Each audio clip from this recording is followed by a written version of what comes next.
And I built Quibble for 9 months in this vacuum, and within 3 minutes, an individual goes, so why doesn't it do X? And X was just this idea that was smart, and I never even thought of it.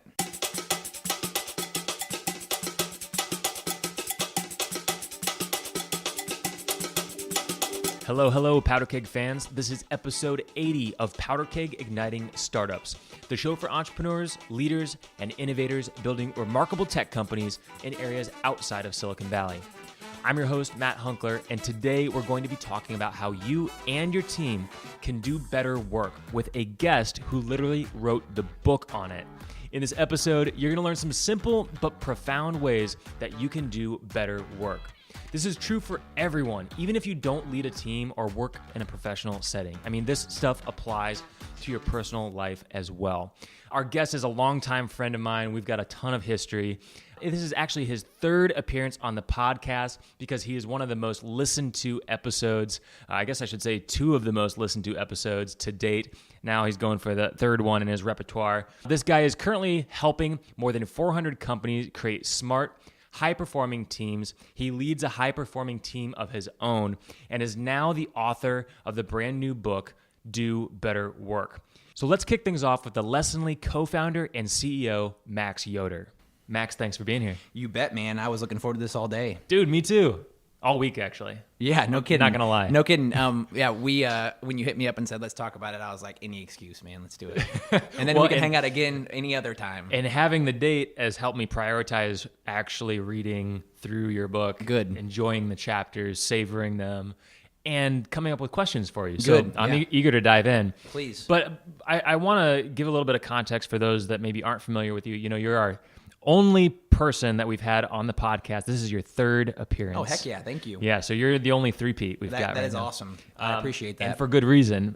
Your first two episodes were amazing. Some of our most downloaded episodes. Good. People love you, Max. Good. Well, I appreciate that. And you've got a really cool story, and you and I have known each other for over a decade now. Yeah, man, can you believe that? No. That's legit. That makes me feel really old. Yeah. I think I knew you actually in 2000. Yeah, 2009. That's right. That would have been you when you were recruiting. Yeah. But I knew you even when you were an intern at Studio Science at the time, KA plus A. Yeah, that would have been 2008. Yeah. So over a decade. Yeah. Well, dude, I'm so excited and would love to give a little context for those that don't know your whole backstory. Please. You're born and raised Indiana? Yep, Goshen, Northern Indiana. Goshen, Indiana. Yeah. Tell me a little bit about what it was like in Goshen and were you always an entrepreneurial kid? I don't believe so. Yeah. No, I found Goshen to be delightful. You know, you don't know what you don't know. And I really just appreciated what I did know about Goshen, you know, and I didn't have much to compare it to. Sure. Did you travel much? You know, I traveled with my mom. She was a travel agent for 20 years. So I traveled with her, but it was kind of like those destinations to, you know, beaches, which I'm not complaining about. Sure. But she as a travel agent, she'd get to go on trips, and sometimes she'd bring us with her. So I flew a lot more when I was younger and don't remember it. That's cool. But yeah, it was kind of those exotic locations. It wasn't to like another potential place where you'd live. Yeah. You know, like nobody thinks about living in San Juan. Yeah.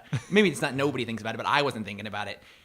I didn't go travel to New York a lot when I was growing up. You know, it was really after college that I traveled there. But I think the entrepreneurial bent, it's in the genes. My grandpa started a business, a funeral home that my dad and his brother still run today. Yeah. And that's really interesting. It's not a business you hear about that much on podcasts. No, I'm happy to talk about it. But I imagine you learned some lessons. Oh my gosh, yeah. It was cool to see. I was always very proud growing up that my dad owned a business with his brother, and I thought that was as really you cool. should be. Yeah, I thought it was really cool. And I think it's just a neat business because people are really they have their own preconceptions of it straight out of the gate. You know, when you engage with a funeral director, it's because somebody you loved passed away. Yeah. And ideally, you have a really good experience then because it's a very important time to have a really good experience. But I just had a lot of pride in. It was having the inside scoop on what it's like to what happens after death. You know, like my dad made death very natural because we talked about it at the dinner table. You know, somebody dying, here's how they died. Death was just not something that was a faux pas. Yeah. And I think that's very good for me. How so? I gotta imagine it was one of the reasons that I really was excited about kind of grabbing life by the horns. It's just like, we're gonna die, you know, and there's nothing that scares me about that. I don't want to die soon. Right. But the idea of everybody dies. Some people die way sooner than they expect to.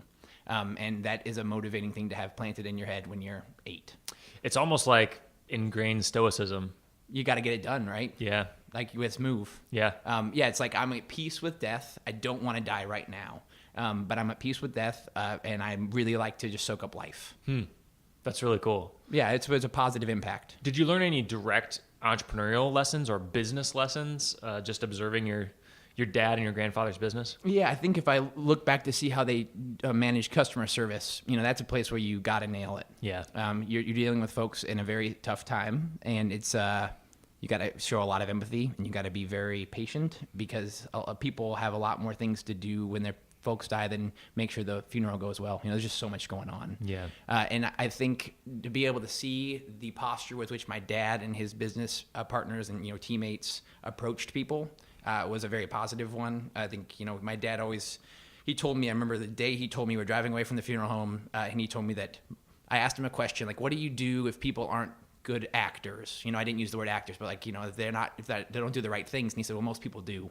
And that was very important for me to hear. Because if he would have said, well, Max, here's how you protect yourself from everybody else, I might have had a different worldview. But he was like, most people want to do right by one another. Wow. And that was just a big deal to me. And I've told him that I'm really glad he went that direction. When you're like that impressionable as a kid. Right. That lodged in your psyche. Yeah, so the core of people is good. Yeah. And to sit back in fear of when most people are good isn't probably healthy. Yeah. And if you would have said, hey, most people are bad, you got to protect yourself, that would have been a different thing. Yeah. And I think he knows that because he experiences a lot of people, and he sees them at a very vulnerable point. Sure. Wow. I didn't know that about you. Yeah, well, I'm glad we talked about it. Yeah, me too, man.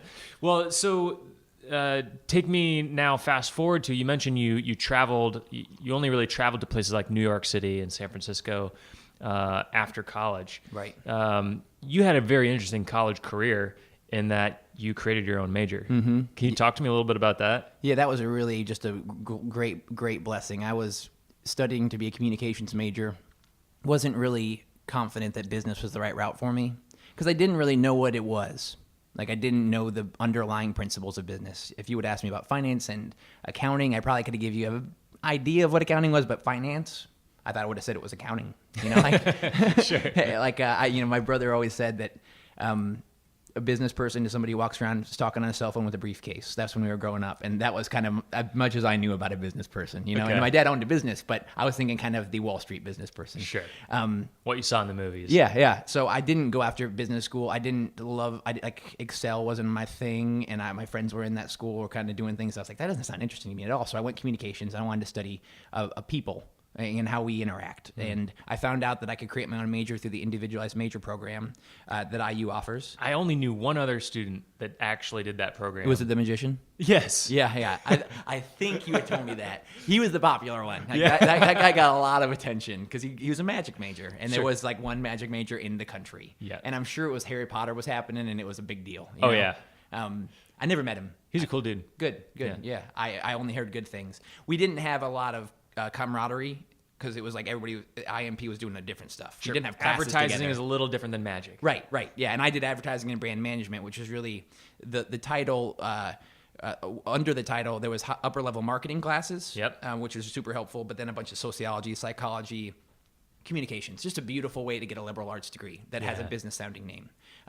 So I was really fortunate that my telecom teacher, Stephen Cronky, who became the person who kind of shepherded me through the whole thing, who's my sponsor, said, you should go do that. Because I don't know if people know that that's an option. No. And I want more people to know what the options are. Well, I'm glad we could talk about it here. Yeah, me too. Me too. I hope that somebody's going to IU and thinking, I should look into that because you should. Absolutely. You should. It stands out when you go and get to your job and somebody's like, well, tell me about this. And you're like, well, I created my own major. There's something that speaks to people that, as far as I could tell, that was a positive. It was never a negative, that somebody went out there and kind of crafted their own major. I kind of wish that was the default. And I don't know why it isn't. I mean, I think we just got to live in a world where we've created some structures where it isn't. But, if we started over, hey, create your own major out of the things that are happening across campus, the things that appeal to you. Think about how many people are in, K201, and they're just wanting to banging their heads against, what was that what it was called? I don't know. There's a bunch of them. Okay, sorry. K201 was definitely a head against the wall. Okay, yeah. And they're just like, wow. And they're not going to have to do that. Yeah. And you can have a partner at work who does that really well. Right. Like, it never hindered me that I didn't know precisely what to do with Excel because somebody around me did. And maybe that's because we force people through the business schools. Sure. You know, so maybe I'm talking in circles here. But I think they try to make it this well-rounded thing in business, and it's like, well, I can be well-rounded and just know a lot about people, and that can be a great business skill. Absolutely. Well, and it is a good business skill, and it's kind of what you've turned into your superpower. People? As a CEO. Yeah, I think that's my job is helping people flourish and thrive and understand themselves first and foremost. Self-awareness. You know, like I didn't realize self-awareness could be shortcut. I thought you had to just go through life and kind of grow it slowly but surely. But I've learned over time there are some tools that can help. There's some behaviors that can help. And if you know yourself, you will work on yourself. And I want people to know themselves. Well, and tell me a little bit about that as you find yourself in the business world and a first-time CEO of a company of one. Yeah. With your startup Quibble. I remember the first time you pitched me the idea. Yeah. And you let me pitch it in front of people, so thank you for that. Yeah, of course. And you got great feedback.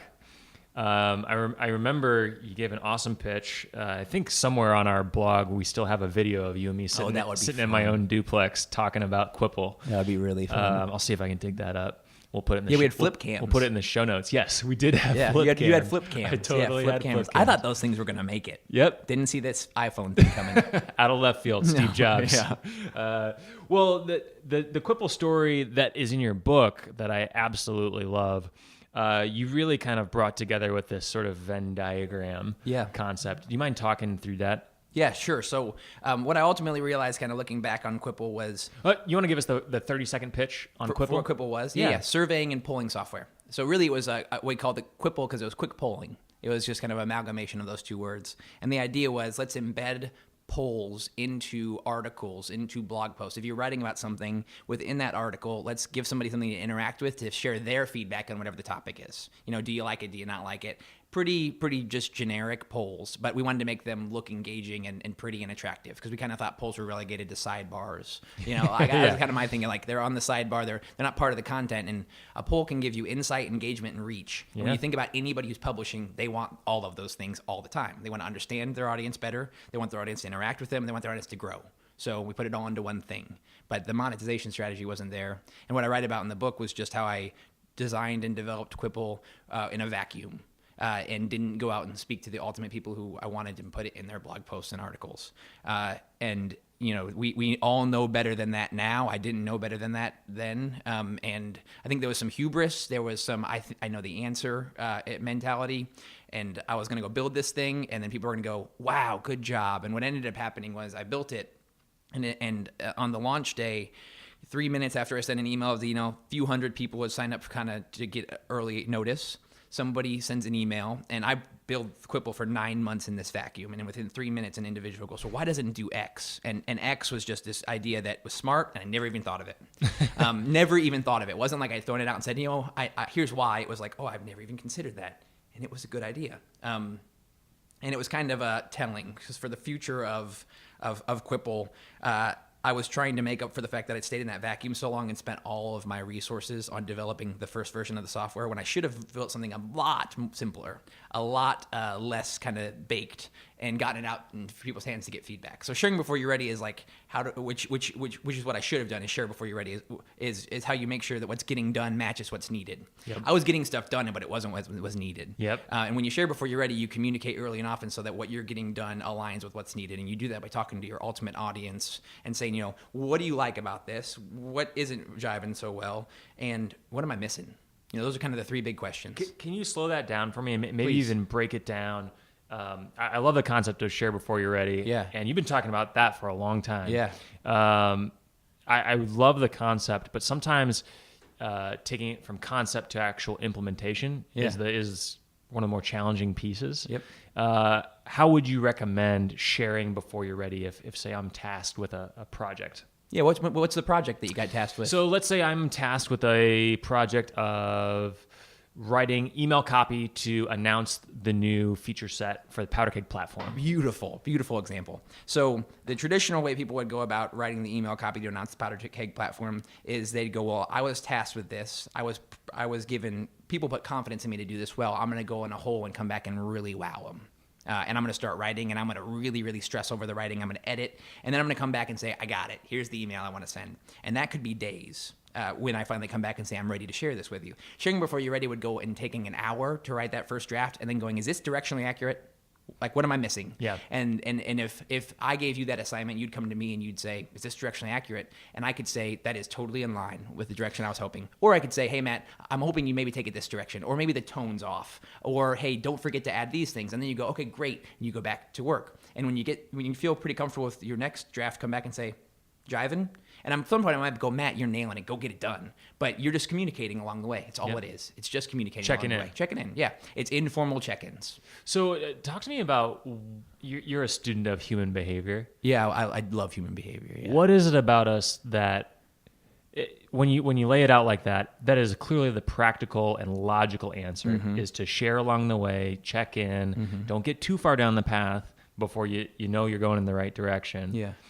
That's obviously the logical reason. Yep. But we, as humans in general, act illogically. Yep. We want to go and make it perfect and share it. And have everybody go, wow, you're so brilliant. Exactly. What is it about human behavior that is the, what's the word? It's the honeypot. What I think makes us do that, and I'm not a psychologist, but the psychologists that I read, I hope would say that I'm getting close. So perfectionism is one big thing. We're taught to be perfectionists. People put perfectionist on their resume like it's a good thing. Perfectionists don't tend to go very far. They don't tend to create much because they stay in that vacuum for a very long time. But we tend to prize this idea of, well, I make sure I really get it right, which kind of implies that you know what to do given enough time. And I don't think you or I know what to do given enough time. When we know what to do when we share what we're doing with other folks. Jonathan Haidt would say, and he's a psychologist, a positive psychologist, he'd say, you and I individually aren't very smart. Collectively, we can be very intelligent, especially if we don't have the same background, especially if we come at things from different angles. Collectively, we can be really intelligent. If we get a bunch of people who think the exact same way in a room, we don't get any smarter. But if we get a bunch of people that have different angles, we get quite a bit smarter. So I think we believe that we're supposed to have the answer and know the way and kind of dominate life. That anybody worth their weight can know the answer, have the answer, know the way, dominate life. And that's kind of encapsulated in a phrase I say, leaders know the answer, I think is a myth that we believe. Yeah. If I'm a leader, I should know the answer. And I see it played out a lot, especially with first-time managers. And anybody can be a leader, don't get me wrong, but first-time managers tend to really take it very seriously and say, well, now I'm in this position, I better know what to do. Well, they don't know what to do because they've never done it before. And there's new problems all the dang time. And Ben Battaglia was kind enough to go on the record telling this story, so I'll tell it again. He saw a discrepancy in our system, and his default was the leaders know the answer approach. Well, I should just figure out what the hell's happening here in the system. And he kind of went in a corner, tried to figure it out, couldn't figure it out. And 2 days later asked one other person, Kyle, another person, Tamara, have you noticed this? And they immediately gave him really good ideas. That 48 hours had gone by before he got these good ideas because he stayed in this vacuum. And they ultimately collectively figured out very quickly what was happening. But Ben, he's like, my instinct, and he helped me write the book. It's not knowledge that we need to learn the answer isn't enough. We're just naturally going to have to kind of, we have to put it into practice that we need to learn the answer. So and it's hard. And, Ben helped me write the book and it's freaking hard. We're not going to nail it every time. So the alternative to leaders know the answers is leaders learn the answer. And when you flip that one word, the world changes. If I'm learning the answer, I can ask you anything. So I don't have to be nervous. How would you suggest to leaders or anyone really wanting to do better work to catch themselves when they're going into this pattern of, okay, I just got to sign this task. I'm going to go start to work on it. How could we empower our audience to say leaders understand that they need to learn? Yeah, they need to learn. So first and foremost, if you are leading other folks, you do it and they'll do it. So if you want to impact the person who, maybe isn't confident, if you show them that that's the way to get things done, they will start getting things done that way. Yep. So it's incumbent on all of us to go out there and set out and be a model for this and make it safe. That's how we get our whole organization to do it. If you're listening right now and you maybe don't work with other folks or maybe you have some folks you could bounce ideas off of, but you don't do it enough, I would encourage you to say, why am I not sharing before I'm ready right now? And you say, well, it's not ready yet. And that's precisely when you need to be sharing. When you answer the question of, well, I'm not ready yet, well, that's precisely the time. I give an example of be more like a sculptor. in the book. A sculptor doesn't wait till everything's been cast in bronze or sculpture's been cast in bronze to get feedback. That's too late. You know, it's in bronze. They wait when things are still in the clay stages and when they're wet. And they're doing little mini models and saying, I'm going to make this bigger. Is it directionally accurate? If you say, hey, Max, the eyes are off or the chin's off or whatever it is, the bust that I'm creating, you know, as a clay sculptor, I can do it pretty quickly. I can make moves, right? But if I wait till it's bronzed, nothing. It's exhausting to go back, and I'm probably not going to go back. Sure. So think more like a sculptor, and don't be shy. You're allowed to not know what to do. You're not supposed to know what to do. If we knew what to do, we probably wouldn't have given it to you as a project. It would probably just be done. We don't know what to do. So I hope that helps. I think it's ultimately just self-reflecting and saying, why am I not doing it? Sure. And it's probably because fear and ego. Well, you say self-reflecting, and I imagine that's a lot of how you kind of learn these lessons, because you talk about Quibble, how you didn't share before you were ready. Yeah.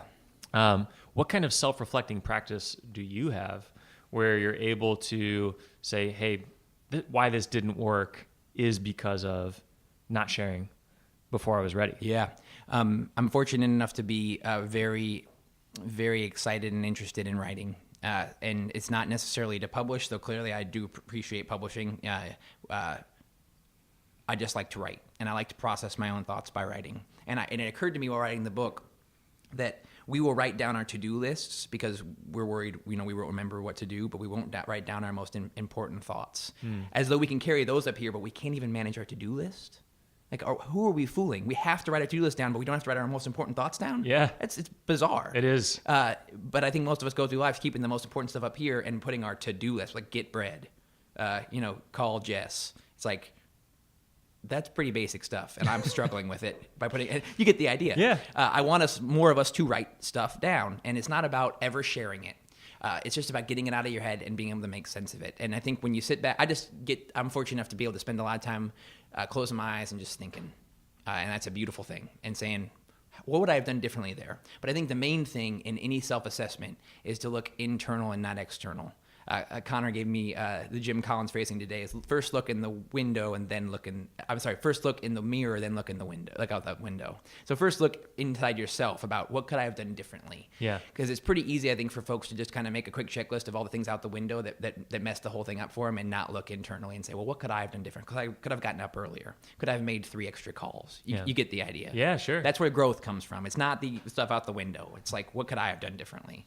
Well, and you mentioned Connor. Talk to me about who Connor is and what he means to you. Obviously, we all go back to 10 years ago. Yeah, he's my best friend, and he's a yin to my yang at Lessonly. I mean, the yin to my yang at Lessonly. He has so many strengths that I don't have, and I like to think, the opposite is true. We just balance one another out really well. Yeah. He is an eternal optimist where I'm maybe not so much. I can kind of get to a threat mindset. Or in any given day, he might be up and I might be down, and he helps me get there, or vice versa.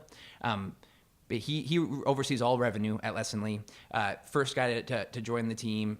Built all. I don't think we'd have 110 teammates without Connor. I'm not sure we'd have 10 teammates without Connor. I'm not sure what I'd be doing right now without Connor. So yeah, he's my business partner. He's a president at Lessonly. Yeah. So you talk about that yin to your yang. How important is that at work?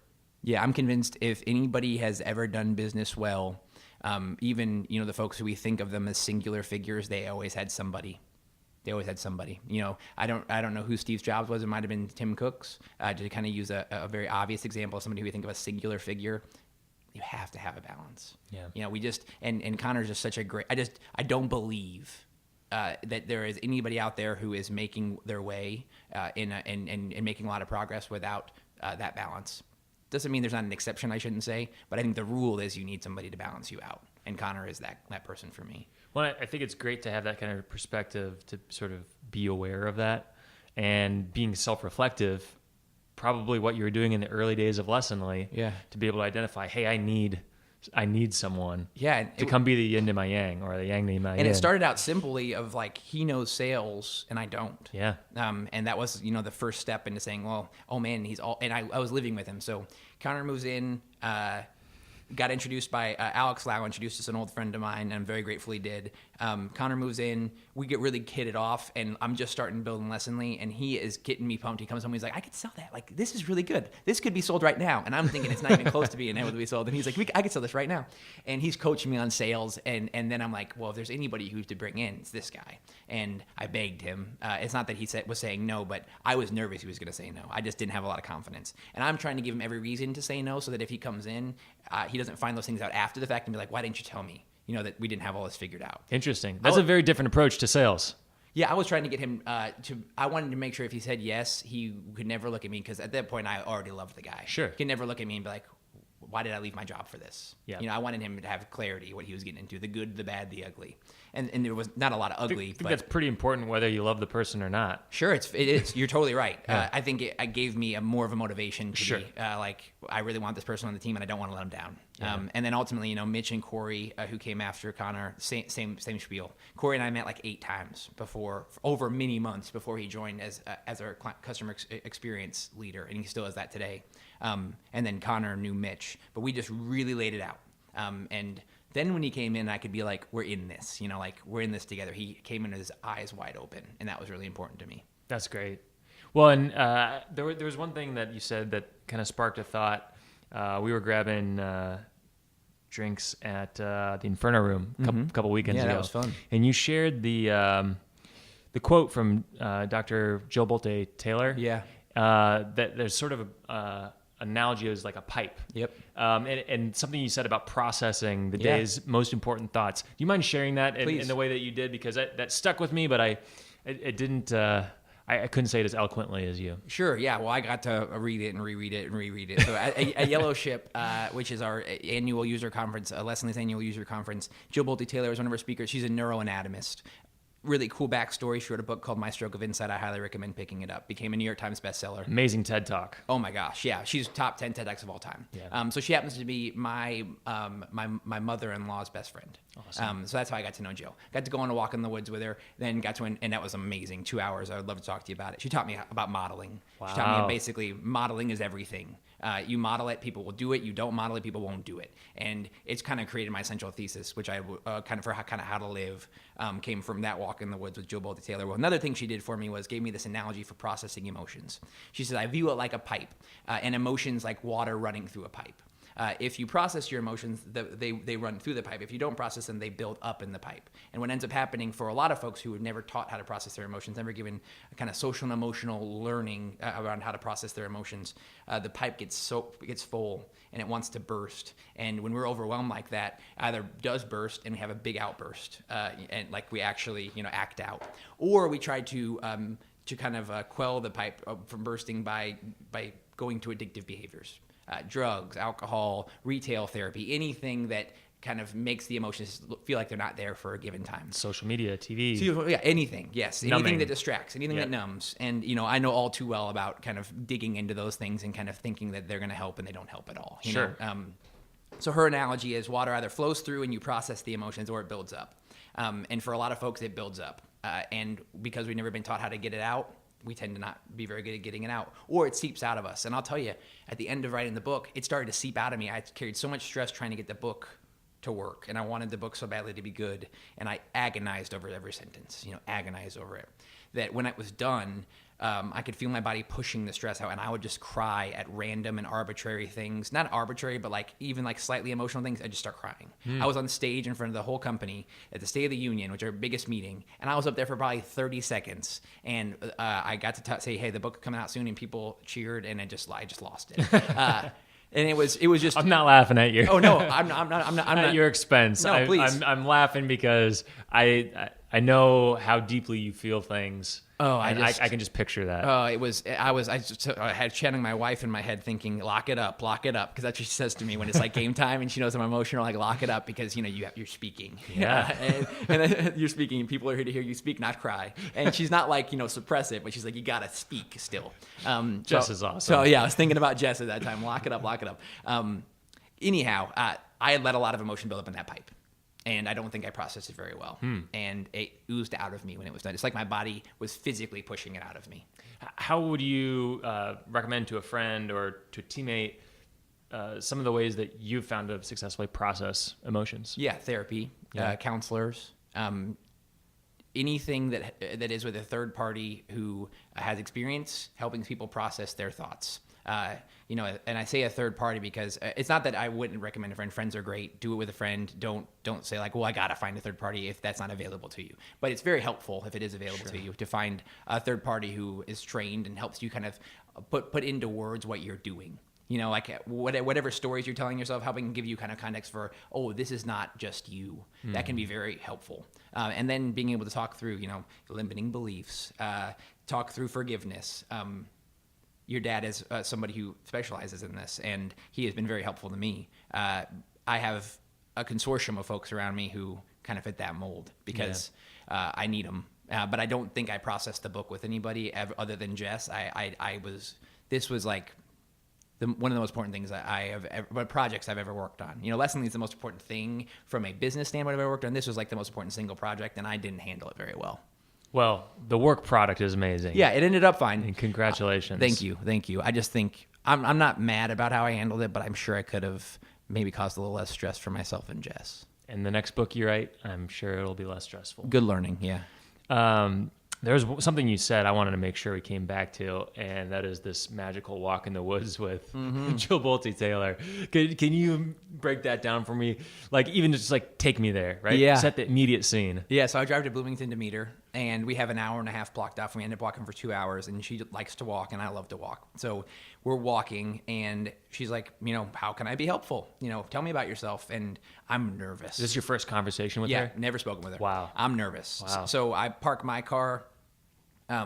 I meet her at a kind of mutual meeting spot, and she's like, I'll hop into your car. So she hops into my car, and I'm kind of nervous. I'm like, oh my God, she's in my car. Because she's highly intelligent and has a beautiful story, and, she's my mother-in-law's best friend. So I want to do this well. Sure. But ultimately, we just started talking very openly and about things I was struggling with. And at one point, she said, well, I needed my teammates to do a certain behavior. Like, I wanted to have difficult conversations. She's like, Max, do you have difficult conversations? I'm like, yes, I do. She's like, do they know about them? So her whole idea was, modeling has to be seen. And I was like, well, tell me more about this. And she's like, she didn't describe it as a fountain, but I'd say that's not bad, where something comes out the top and it goes all the way down. So if you are a moral leader on a team and you are in any way helping people behave or kind of setting a tempo or a tone for how people should behave, she's like, you have to do the things you want other people to do. And ultimately what I realized is if you want to see it, be it. And in the introduction of the book, I talk about if you want to see it, be it. And the whole idea is you're not going to make anybody you can't make anybody do anything. We spend a lot of time complaining about somebody not doing something. And we ultimately should just look at ourselves and say, do I do that? Because ultimately that's the best we can ever do is do the things we want to see. And when we model the things we want to see, life really clarifies. So what we tend to do is we say, I want people to be to meetings on time, but if I'm not to a meeting on time, well, that's because I have a circumstance that makes it okay. Right. But nobody looks at your background circumstances. They just look at your behavior. And so you just have to do it. If you want other people to be at meetings on time, you got to be at meetings on time. And if you're not at meetings on time and you want other people to be, don't expect it to happen. You have to model the behavior that you want to see. And she just really helped clarify that for me. And when I think about all the things I need people to do and I think, am I doing them? That is incredibly clarifying because I start to say, no. Well, why am I expecting anybody else to do it? So now I have to start doing them. And I start to realize how hard they are. Yeah. And I start to realize, I have a little more empathy for the ask. But I also, when I start working on those things, just realize how hard of a thing it is to just even personally do the things that I expect other people to do. So now I empathize more when they don't do them. I can be more compassionate, but ultimately I can also model the behaviors I want people to do, and it's so amazing how well that works. Talk to me about that when you got that paradigm shift of Yeah. like, I need to model all these behaviors too. Yep. I mean, did you end up with a big long list of new habits you needed to create? Oh my gosh, so many things that I wasn't doing that I needed other people to do. Like, if I expect a teammate to respond to something in a timely manner, but I wasn't responding to other things in timely manners because, I get a lot of email. Right. That's my excuse. It's like, Right. well, they don't care. Right. They don't know that. They just see what I do, and they do what I do. And if I make it okay to kick the can on something or to not say, hey, message received, give me some time to follow up, but just leave a black hole. Like, let's say you send me an email. Yep. When I'm at my best, I say, hey, message received, give me some time. Yep. I acknowledge receipt. It doesn't mean I have to respond right away. I don't need to stop my life from my email. if I'm not doing that, why do I expect anybody else to? And the times that I don't do that, I know I'm not setting the example that I want for my teammates, which is don't leave people in the dark. You know, they hit you a note, just let them know message received. That's all I ask. When I do that well, I'm doing what I'm supposed to be doing, and my teammates can see it, and then they start to do it too. When I don't do that well, the nice thing is I can apologize. And the cool thing about modeling is you either nail it or you get to apologize when you don't nail it. Either way, you're modeling the behavior you want to see. Because guess what? Your teammates aren't going to nail it either. And if you don't give them the ability to come and say, that was my bad, don't expect them to model or to kind of don't expect them to do it very long. They expect them to go in a corner and hide. Yeah. But if I can come out and say, the standard I hold myself to is this, and I didn't achieve it, and I'm sorry. Well, then they can do that too. So Right. modeling just works across the board. So that's a great example on that one habit.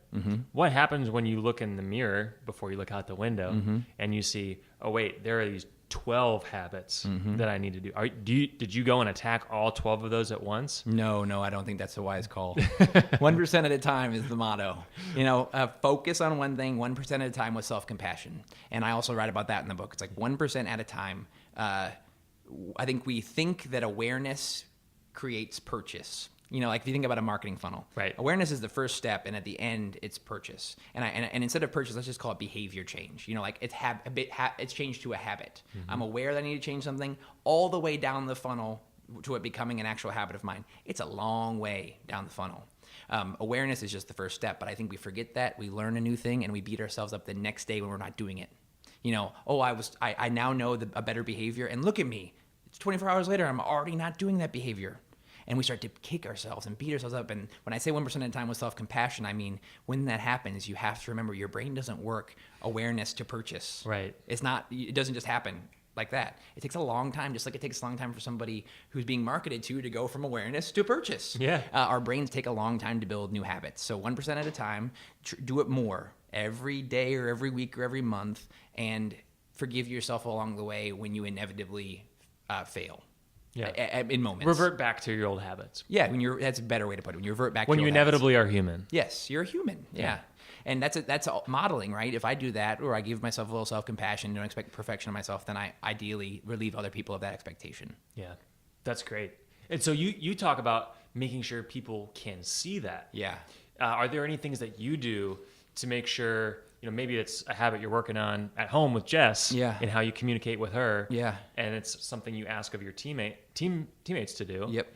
How do you make them aware of that? Such a good question. Yeah. So if it's something I'm working on at home, I tend to speak kind of openly about it with the team in a way that I think is appropriate. Like we have team meetings with the sales development team every 2 weeks, and people ask, what's going on in your life? And I'll say, well, here's something that's challenged me.